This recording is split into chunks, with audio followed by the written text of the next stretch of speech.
If you are a Christian conservative in America, Christian in scare quotes, things are going pretty great for you.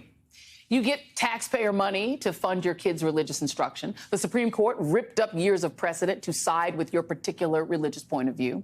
Drag queens and trans people are scared to death, as are the immigrants that woke Jesus had such a soft spot for. And gun laws are looser, not stricter, so your weird killer version of Jesus can fire away. Now, if you happen to be part of the majority that opposes these things, you're out of luck. Look to South Carolina for the latest example. Roughly 24 hours ago, the state's legislature, for the second time, passed legislation that prohibits abortions at about 6 weeks, when most women do not even know they are pregnant. And the fetal heart, as we know it, does not yet exist. Governor Henry McMaster has vowed to sign it into law. South Carolina had become an abortion refuge in the Southeast as other southern states rushed to strip the rights of women. This new ban allows abortion only to prevent the death of the pregnant woman or when there is a serious risk of a substantial and irreversible impairment of a major bodily function or in cases of rape, incest, or fatal anomalies in the fetus. But of course, the requirements issued to meet those standards are onerous and invasive. For example, if you're impregnated from rape or incest and seeking an abortion, you have to report it to the sheriff in the county where the crime took place within 24 hours of when the abortion is performed. Your doctor must also inform you that they will report the rape too, which could be a huge deterrent if your attacker also lives in that town or in your house. Doctors also have to rationalize why a woman needs an abortion if her health or the baby's health is in question to avoid breaking the law. I guess medical evidence is not sufficient. The doctors then have to keep a copy of your records for 7 years after performing the abortion. You know, just in case someone might want to accuse you of getting an abortion illegally later, I guess. Passage of this bill ended a filibuster by the state Senate's 5 women senators, including 3 Republicans, a Democrat and an independent, who were the bill's most outspoken opponents. That didn't matter to Republican Tom Davis, who told the Washington Post, quote, "At some point in time, the right of the state to see the unborn child born does take precedent over the woman's right to her body." He didn't add it, so I will, under his eye. Joining me now is one of those 5 sister senators, independent South Carolina State Senator Mia McLeod. Senator McLeod, thank you for being here. I just wonder how it felt to you as one of the few women in that state Senate to watch the men of that body take control of the women in your state and their bodies. Well, Joy, thanks for having me. And I've said many times that the men in the South Carolina Senate, they speak with authority because they can't speak from experience. And so, it wasn't a surprise to us that we were not successful this time, although it was very disheartening. We did have the help of Senator Davis and 2 other Republican men to defeat the total ban, but they left us this time, and they left the women and girls of South Carolina. And, we are going to continue. This fight continues. And I should note that, as you said, you all were doing a filibuster. You had the support of at least one man, and they abandoned you on this revote for this new bill. Now, the original abortion ban did not survive a test in the state Supreme Court.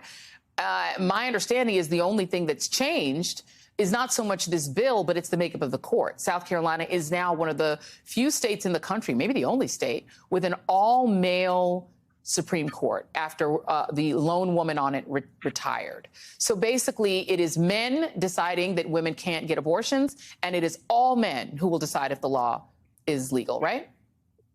Absolutely, and both have changed. Both have changed. The bill changed significantly from its original version when we talk about the 6-week abortion ban.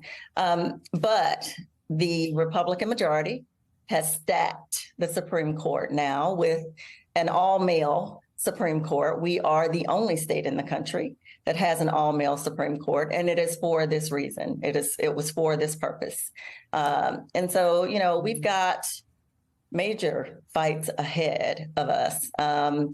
We were successful in defeating the total ban. with the help of those three Republican colleagues. But yesterday, we were not successful in defeating the 6-week ban. And I'm sure a legal challenge has already been mounted. Sure. And we will continue to fight. The Supreme Court will have to rule on whether this 6-week ban is constitutional or passes constitutional muster.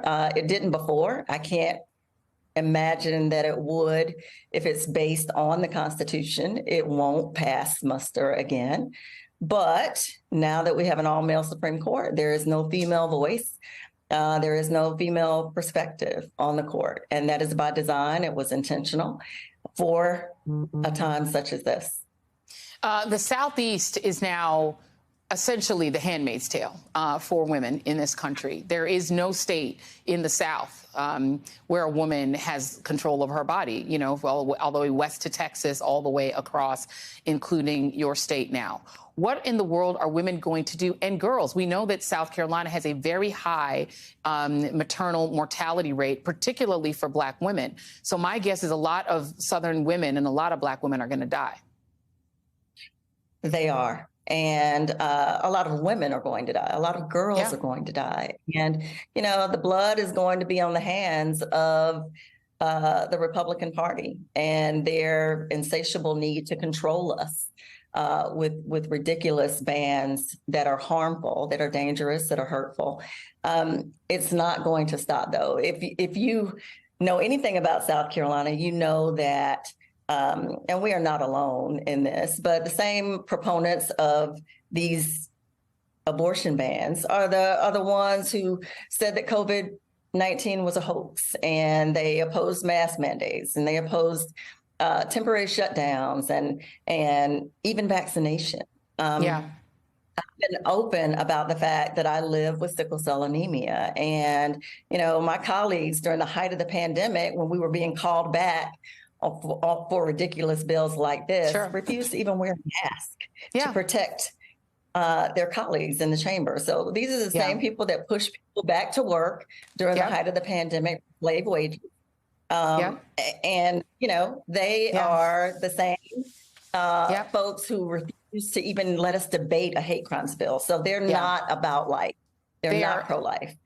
Indeed. And I think what they want is not just the 1950s, but perhaps the 1850s. I will summarize it there. This is the state whose governor said they want to hunt Democrats with dogs, and most Democrats in South Carolina are African American. South Carolina State Senator. If I'm not mistaken. Yes. Indeed. South Carolina State Senator Mia McLeod, thank you so much for being here.